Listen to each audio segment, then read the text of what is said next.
Bye. When cold symptoms keep you up, try Vicks NyQuil Severe. Just one dose starts to relieve 9 of your worst cold and flu symptoms to help take you from 9 to 9. For max strength nighttime relief, NyQuil Severe. The nighttime sniffling, sneezing, coughing, sore throat, best sleep with a cold medicine. Want luxury hair repair that doesn't cost $50? Pantene's Pro Vitamin Formula repairs hair, as well as the leading luxury bonding treatment for softness and resilience without the price tag. If you know it's Pantene. This is your captain speaking. Tomorrow on ET, Top Gun Maverick heads to Paramount Plus inside all the Maverick Mania. Just a little push. Just a little push. And our flashback to Tom's need for speed. Kevin, I've seen the movie 4 times. Happening now. By this time tomorrow, everything changes as the strong Arctic cold front arrives. We'll talk about the temperature roller coaster for tomorrow, along with how cold it gets behind that front in just a bit. Temperatures are expected to drop by tomorrow. How the state and the city and county are getting ready. With or without Title 42, landowners here in Eagle Pass have a number of concerns. One of them, this tremendous amount of trash left behind by migrants. What those who are left to deal with all of this have to say coming up. The News at 5 starts right now. And first at 5. That's it right there. The cold heading our way from up north. Starting tomorrow, San Antonio will likely have its very first freeze. That's what everyone is talking about. Speaking of, let's send things on over to Adam Caskey. You've been warning us about this. Yeah, the cold air is on the way. We showed you that map. Temperatures well below zero up into the Dakotas and especially into Canada. We've got some temperatures 40 below zero in Canada in the core of the cold air. That's headed our way. But I want to really stress the fact that you're not going to wake up to the change tomorrow. You look at the readings right now, we're mostly in the 40s to right near 50 degrees. And as we go through the evening hours, temperatures just gradually falling through the 40s. South wind at 3 to 8, fog developing again. And to start the day tomorrow, we'll have that morning fog, temperatures in the 40s. And even at the noon hour, it's going to be rather mild, 60 degrees at noon tomorrow. By 1 o'clock, we're at 62. So again, you're not going to feel this front until about this time tomorrow. That's when the temperature really falls off. And not only will the temperature fall off, but the wind's going to pick up. We'll talk about how cold it's going to get, how much the wind is going to pick up, and what that means for wind chills, and how long this cold's going to stick around in just a bit, Steve. All right. Thank you, Adam. Now we're all waiting for that cold snap to hit, even though there won't be snow or ice this time around. City and state leaders want you to know they are ready. Erica Hernandez explains what's being done ahead of San Antonio's first freeze and also where you can go to escape the cold. The power grid will remain up and running very robustly during this very cold snap. Governor Greg Abbott says the state is ready for the upcoming winter weather blowing through tomorrow, despite some areas of the state expecting wind chills as low as -20. The governor, as well as ERCOT and the Public Utility Commission, wanted all to know that the power grid has made appropriate upgrades. We have more power available than ever before. We've got more backup fuel above and beyond the new reforms and regulations that have been put in place. Additional efforts have been made for this specific winter weather event. Back here at home, Bexar County and the city will be opening up 7 warming centers tomorrow at 3 p.m. Anyone that wants to go to the centers should pack some clothing, supplies, any medicine that they might need. Here's a look at where those locations will be at. Alana Reed with the city also says that 3 of the 7 centers will welcome pets. We will have kennels available in a separate location for the 3 city facilities. That's Normoil, Southside Lions, and the Garza centers. Service animals are invited at the other locations with the county as well. Above all, the city says they are ready, but we can also all help each other out. Check on family, friends, neighbors, anyone that might not have heat or who might be spending time alone. Now, if you're having trouble getting to those warming centers, VIA will be providing free rides.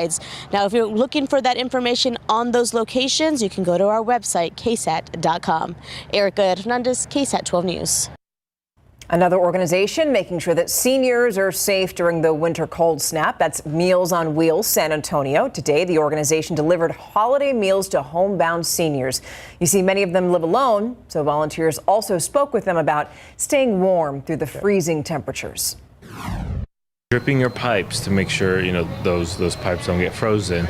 Wearing layers, make sure you have all the warm clothes that you can on. Don't go outside. The seniors also got a treat. People in the community sent them holiday cards. This is the third year that Meals on Wheels has partnered with the Bubble Bath Car Wash to send them cars. Check out TransGuide right now on this Thursday, actually Wednesday. Yes. I'm a day off here. All right, I'm wanting it to hurry up. All right, it's 90 at Couples, and you can see traffic moving smoothly in both directions. Again, this is 90 at Couples, no major traffic tie-ups to tell you about. Well, we head down to the border now, where we know many were expecting Title 42 to expire today. That expiration placed on hold by the U.S. Supreme Court on Monday. And as local, state, and federal leadership scramble to figure out what to put in place in place of the Trump-era law, landowners are left dealing with border crossings day in and day out. Jonathan Cotto has been reporting on the border all week. He's now in Eagle Pass. Jonathan, you spoke with the landowner. They're kind of caught in the middle of all this. He says these illegal crossings are creating big problems.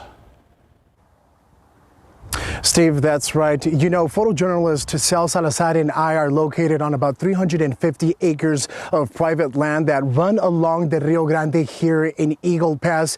And although we're not seeing thousands of migrants waiting to cross into the U.S. like we are in El Paso, the landowner here is saying that there are still hundreds of migrant groups crossing onto his property every single night.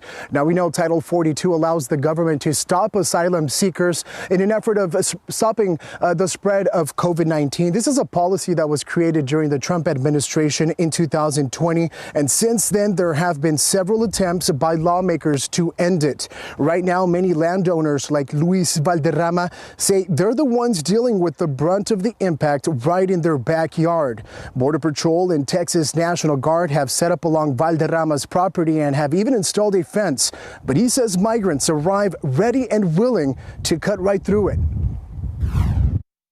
The problem with the fence is once they cut my fence, I have cattle in the ranch. If the cattle get out on the highway, the public's at harm. They're going to get hit. They're going to hit one of my cows. I'm going to be out some money. Going to be damages on the vehicle. Hopefully not a death. So now I'm having to come out every day and check my fence and fix holes. Stephen, it's important to note that the group of migrants crossing onto this property are, some of those are willingly turning themselves in, and others want to just make their way and avoid being apprehended. But Valderrama shared that just a couple of days ago, there was a group of, a migrant group of over 700 that crossed onto a neighboring property also along the Rio Grande here in Eagle Pass. He is telling us that this is an ongoing issue that is leaving behind a lot of trash. And coming up at 6, we're going to hear more from Valderrama and how these mounds of trash are jeopardizing the well-being of his cattle. Reporting live in Eagle Pass, Jonathan Cotto, KSAT 12 News. Jonathan, thank you. Back here at home, San Antonio police still trying to figure out why a woman crashed her vehicle early this morning. That woman, by the way, has been identified as 25-year-old Sabrina Garcia. She didn't survive. According to SAPD, she wasn't wearing a seatbelt. So when she lost control of her car at Loop 410 and Highway 151, the impact threw her right out of her vehicle. Someone was in that car with her. That person was hurt and had to be treated at the hospital.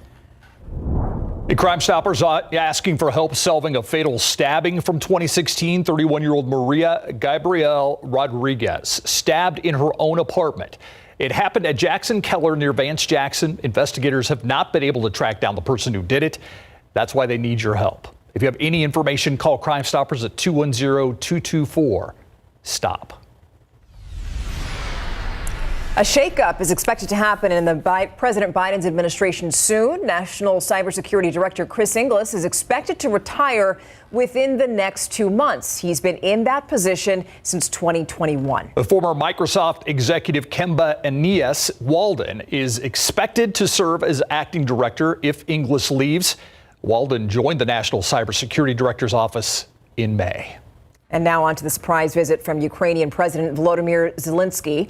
Today, he met with President Biden at the White House before addressing a joint meeting of Congress amidst massive security. ABC's Mike Ajachi is on Capitol Hill with what the U.S. government is now considering. In a surprise visit, Ukrainian President Volodymyr Zelensky arriving in the U.S. after leaving his country for the first time in 300 days when Russia launched its war on Ukraine. Zelensky first staying at the presidential guest house before holding his private meeting with President Biden. Zelensky blanketed with a high level of security, including his own Secret Service detail, described as head of state treatment, sending a clear message to Russian President Vladimir Putin. We're going to continue to strengthen Ukraine's ability to defend itself, particularly air defense, and that's why we're going to be providing Ukraine with Patriot missile battery. Today, the Biden administration announcing a $2 billion security assistance package for Ukraine, which for the first time will include Patriot missiles that Ukraine has long been requesting to help them fend off Russian missile attacks targeting civilian and critical infrastructure. Speaker Nancy Pelosi sending a letter to all members of Congress, formally inviting Zelensky to address a joint meeting, saying democracy itself is on the line. The meeting comes as lawmakers consider an additional $45 billion in funding for Ukraine. Republicans will take control of the House, and some members are skeptical about providing new aid to Ukraine. But in the Senate, there is bipartisan support. Continuing our support for Ukraine is morally right, but it's not only that. It's also a direct investment in cold, hard American interest. Where Winston Churchill stood generations ago, so too President Zelensky stands not just as a president, but also as an ambassador of freedom itself. Moving forward, there is concern about how President Zelensky leaves the U.S. to return to Ukraine, since Russia now knows he's here.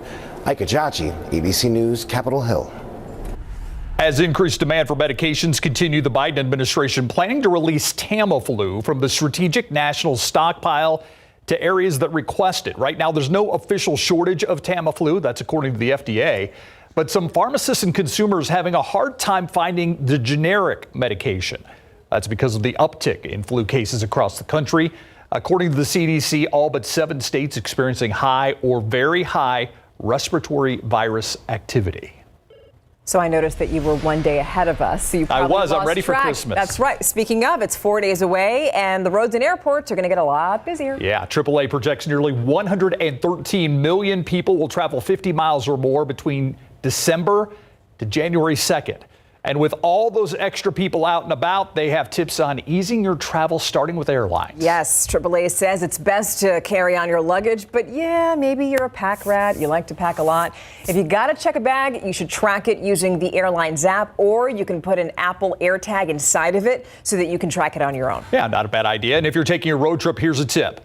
Avoid traveling the Friday before Christmas. That's this Friday. And on the 27th and 28th, those are expected to be the busiest days on the road. The 27th and 28th, busiest days. Got it. Pies, cookies, holiday drinks, chances are you're going to be indulging this holiday weekend. And if you want to feel better about your food choices, but you don't want to skip out on those delicious seasonal flavors, we have some easy swaps that'll still feel festive and health friendly.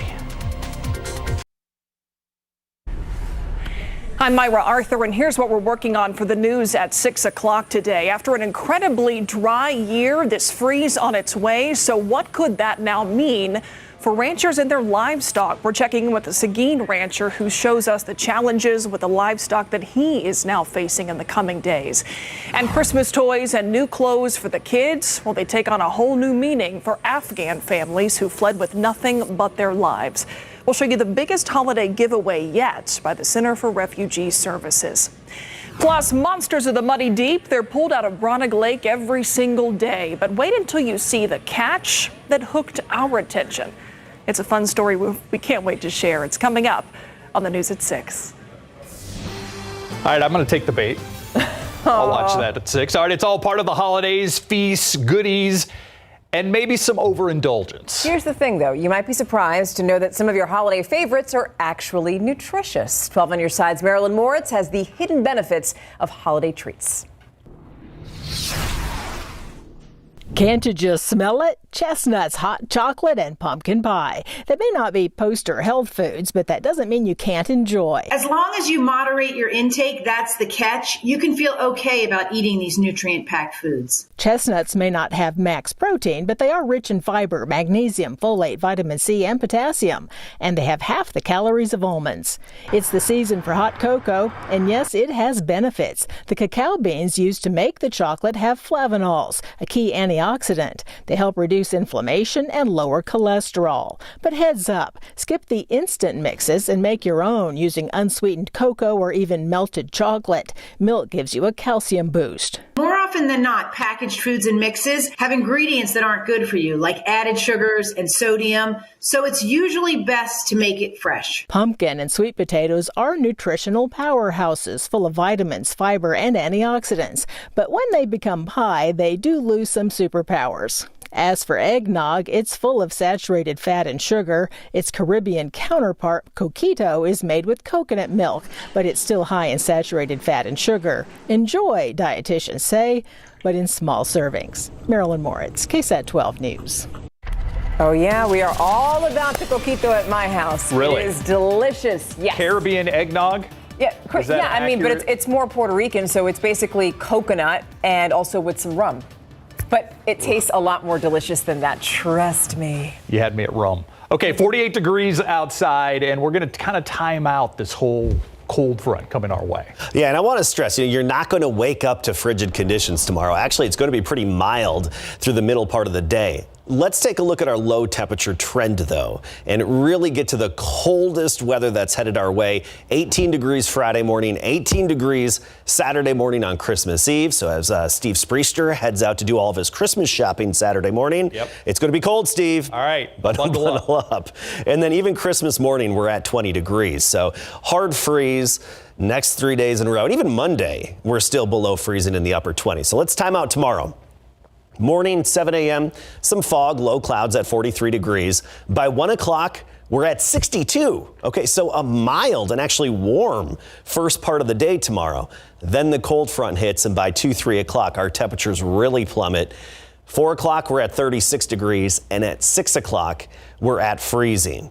So spiking in the low 60s at 1 p.m. in San Antonio, and then cooling quickly thereafter. Of course, if you're up in the hill country right now, well, that cold front's going to hit you even sooner and your temperatures will drop off earlier. But around town and for most of us, I do think we'll be down to freezing by about 6 p.m. tomorrow evening. Not only that, becoming very windy. We're going to get to that in a moment. Let's talk more about temperatures and time it out for you across our area.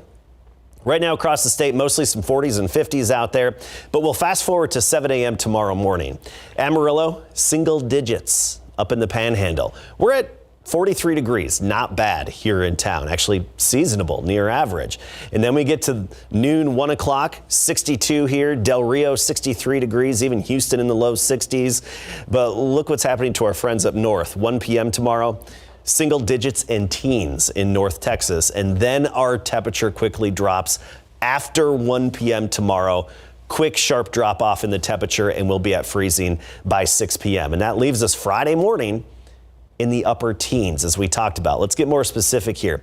Downtown, about 18 degrees. You get to Rock Springs, Kerrville, 12, Canyon Lake, 15, Pleasanton, about 20 on Friday morning near sunrise. Rio Medina, 15. You get the idea. We're going to feel the frigid, cold air, and it's going to happen again on Saturday morning. We talked about that. Our high temperatures, however, will be above freezing. That's helpful. So Friday afternoon, 34, barely above freezing, but that's something, especially with the full sunshine to mitigate issues. Saturday, 40 degrees, and by Christmas Day, we warm up to 50 in the afternoon. So at least the afternoons will be above freezing. That was not the case back in February of 2021. And we've got nothing but sunshine too, so that goes a long way. All right, let's talk wind. It's out of the south, pretty gentle at the moment. But get ready, that's going to change. If you have inflatables in your yard, deflate them tomorrow, okay? And tomorrow night. Here's a look at our wind forecast. By noon, not so bad, 10 to 15 miles per hour in terms of gusts. But tomorrow afternoon, our gusts pick up to 30, 40, and even 45 miles per hour. This is 7 p.m. according to this model. Bernie gusting to 46, Converse gusting to 43. That could be problematic when you have the big inflatables out in the yard. Then it becomes your neighbor's inflatable. And this is going to be the wind through basically tomorrow night. Not really pump the brakes until Friday afternoon. So in terms of wind chill, by this time tomorrow, it's going to feel like we're down in the teens when you factor in the wind. And then briefly Friday morning, we'll have wind chills down in the single digits. Travel's just fine, dry roads, no snow, no ice, no rain, and again, the afternoons above freezing. And then look at that, by next Tuesday, we're back to 60 degrees again. All right, thank you. All right, we know the names who are eligible for a call to the Hall, Greg. Yeah, we're talking Spurs here, and a lot of them. I mean, when you consider what's been happening lately with Manu Ginobili going in, you want everybody else to be in there too, along with Greg Popovich, of course, Tony Parker. When we come back, Hall of Fame nominations are made today. It includes 3 Spurs, and in fact, if you count another one, 4. And Hilton ready to suit up. And we're talking about the Cowboys' new wide receiver coming up.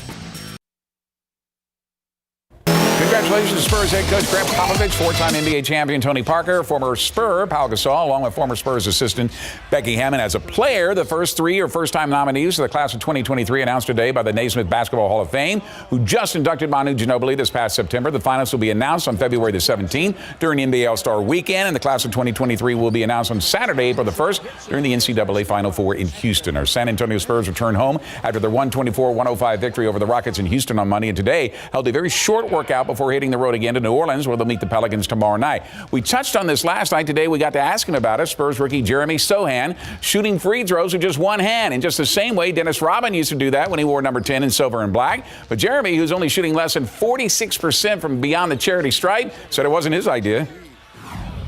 During shoot around, before I even touched the ball, Coach Pop and Brett and Coach Brown came up to me and, they just said, you're shooting with one hand from this game. So, I just did it. It's more about my development than, how it looks or whatever. So I'm just going to listen to them and, try and do my best. I think I'm going to keep on going forward. It's just working on, refining it and stuff. And why not do that during the season too? All right, tip time tomorrow night will be at 7 p.m. Pro football coverage, powered by Davis Law Firm. When the Dallas Cowboys meet the Philadelphia Eagles on Christmas Eve, we're expecting to see their new wide receiver in uniform, T.Y. Hilton, the 11-year veteran, spent 10 years with the Indianapolis Colts, was signed last Monday by the Dallas Cowboys, but was in the inactive list for their game against the Jaguars in Jacksonville, which Cowboys lost 30-24 in overtime. Now, when asked if he's ready to suit up, this was his answer. Right now I feel good. Learning the offense down. I got it down packed. I've been studying 10 hours a day, so I got that down and feel good. So for me, physically, it's not up to me, it's up to the coaches. So I'm just going to continue to grind, continue to get better, and when my numbers call, I'll be ready. And shocking news today as Hall of Fame running back Franco Harris has died, the author of the Immaculate Reception against Oakland in 1972. His death comes just 2 days before the 50th anniversary of that iconic play, and just 3 days before the Steelers were set to retire at number 32 at halftime of the game against the now Las Vegas Raiders. Franco Harris leaves us at the age of 72. Coming up at 6 o'clock, National Early Signing Day. Who's headed where? Everybody's all ready to go. Yeah. And the parents are very happy. Yes, everybody's happy. Yes. Thanks, Greg. We'll be right back after this. All right, just in case you're heading out there at some point today, this is 281 at the Quarry, and you're seeing traffic moving pretty slow. Those are the southbound lanes right there, where 2 lanes are blocked. It looks like an ambulance is on the scene, but just letting you know, if you're headed in that direction, you're going to deal with some traffic. The other way is also dealing with traffic as well. Yeah, Adam, quick with weather. Yeah, really quick. Temperatures cooling off tomorrow afternoon. Will be freezing at 6 o'clock, 18 degrees Friday and Saturday mornings. Okay, thank you. We'll see you at 6.